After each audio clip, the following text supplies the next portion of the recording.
যে গাড়িগুলো সে যেতে পারে না, এইটা একটা প্রশ্ন।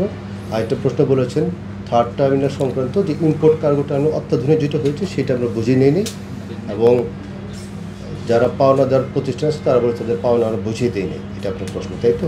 আচ্ছা, প্রথম প্রশ্ন বলি, আপনি যথার্থ বলেছেন। আমাদের ইম্পোর্ট কার্গো টার্মিনেশনের যে স্পেসটা আছে সেটাকে বলে অ্যাপ্রন। অ্যাপ্রনের ভিতরে মালগুলো জমে থাকে। যুক্তরাষ্ট্রের 1 নম্বর জিম চেইন গোল্ডস জিম এখন আবারও বাংলাদেশে বসুন্ধরা আবাসিক এলাকা ও বসুন্ধরা সিটি শপিং মলে। আমি আবার বলছি, তদন্তের স্বার্থে আমরা কোনো পক্ষকে এখন দোষ অথবা ওই লাইনে যাব না। কিছু অভিজ্ঞতা আলোকে যেটা সেটা আপনাকে বলবো।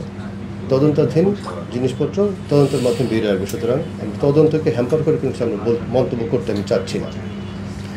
যে মালপত্রগুলো জমা হয়ে থাকে সেই মাত্রগুলো হচ্ছে, আপনাকে আবার বলেছি, ওই বিল্ডিংটা আমার আর ভিতরের এইটার পুরো দায়িত্ব হচ্ছে বিমান বাংলাদেশ এয়ারলাইন্স, ক্লিয়ার করার দায়িত্ব হচ্ছে C&F এজেন্টরা, আর কাস্টমসের কর্তৃপক্ষ ওনার কাস্টমস জিনিসগুলো করেন।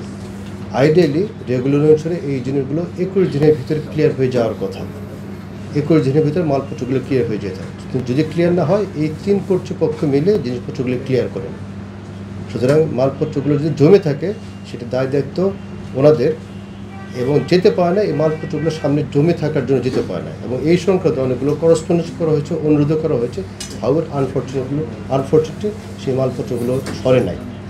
এমনও ঘটনা হয়েছে, হয়তো পরে জানতে পারবেন, যে 21 দিনে যেগুলো ক্লিয়ার করার কথা, হয়তো এমনও হতে পারে যে এটা বছরের পর বছর জিনিসপত্র হয়তো ক্লিয়ার হয় না, সেই ঘটনাও থাকতে পারে। আমরা যতটুকু জানতে পেরেছি সেই ঘটনাগুলো তদন্তের মাধ্যমে বের হয়ে আসবে। বাট এই কর্তৃপক্ষ হচ্ছে এখানে কন্ট্রোলিং বিমান, C&F এজেন্ট, কাস্টমস অ্যান্ড যদি কুরিয়ার থেকে তারা। এইটা একটা প্রশ্ন উত্তর।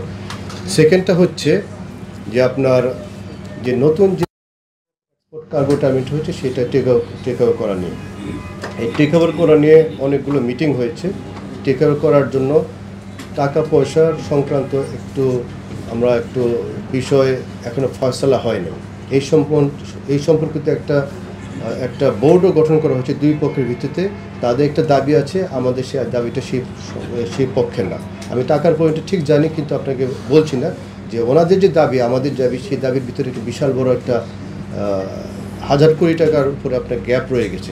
সেই গ্যাপটা পূরণ করার জন্য আমরা একটা তৃতীয় পক্ষের মধ্যে গ্যাপটা পূরণ করার চেষ্টা করছি। যেহেতু সরকারি প্রতিষ্ঠান, সরকারি টাকা, সেটা একটু 2 প্রতিষ্ঠানের মাধ্যমে, দ্যাট ইজ আমাদের প্লাস ঠিকাদার প্রতিষ্ঠানের মধ্যে এখনও সেই ডিসপিউট বোর্ড বলবো, অথবা আপনার এটার পর্যায়টা চালু আছে যে কীভাবে জিনিসটা কমানো যায়। কারণ আমি একটা দাবি করছি, উনি একটা দাবি করছেন, সেই দাবির ভেতরে 1000 কোটি টাকার উপরে গ্যাপ আছে।